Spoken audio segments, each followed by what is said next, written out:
Pan niya akong ihatag, mao ang akong unod, aron mabuhi ang kalibutan. Unsa day ihatag sa Ginoo nato?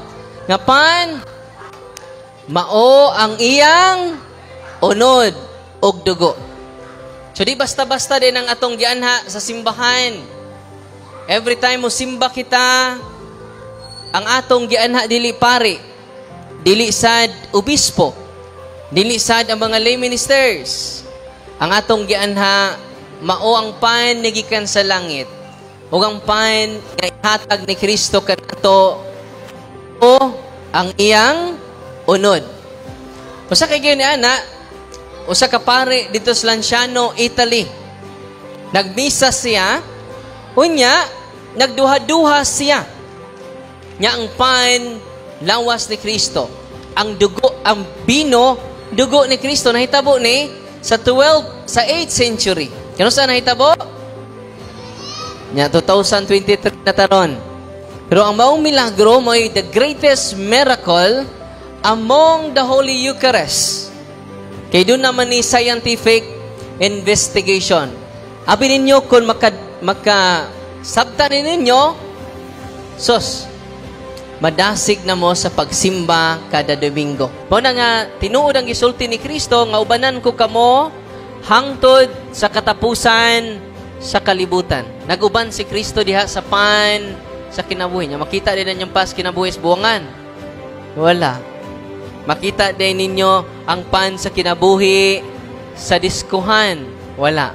Naara sa simbahan. Kada higayon mo attend kita sa Santos nga misa. Di ba? Ang inyong mga anak, inyong tagaag vitamins aron healthy.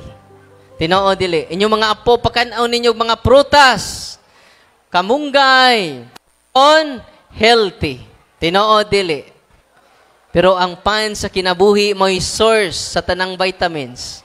Ang pan sa kinabuhi mo'y source sa tanang gikinahanglan sa lawas sa imong mga anak. Muna mga bata, tatay, nanay, nga naminaw karon sa itong evangelization, ayaw kamo pagtugot, kamo sao pangadlaw, sa adlaw nga Domingo, nga di kita kasimba o kalkalawat sa lawas o dugo sa itong Ginoong Heso Kristo.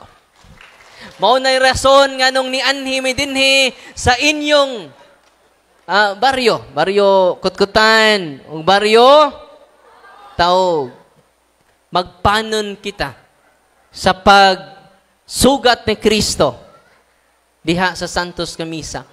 Kaysa Isaiah 45:11, doon na may panagna.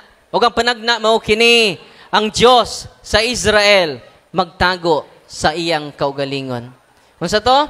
Ang Diyos sa Israel magtago sa iyang kaugalingon. Asa man siya nagtago? Sa bayhon sa pan o sa bayhon sa bino. Atong pakpakan ang Diyos sa Israel. Ang kasinatian ng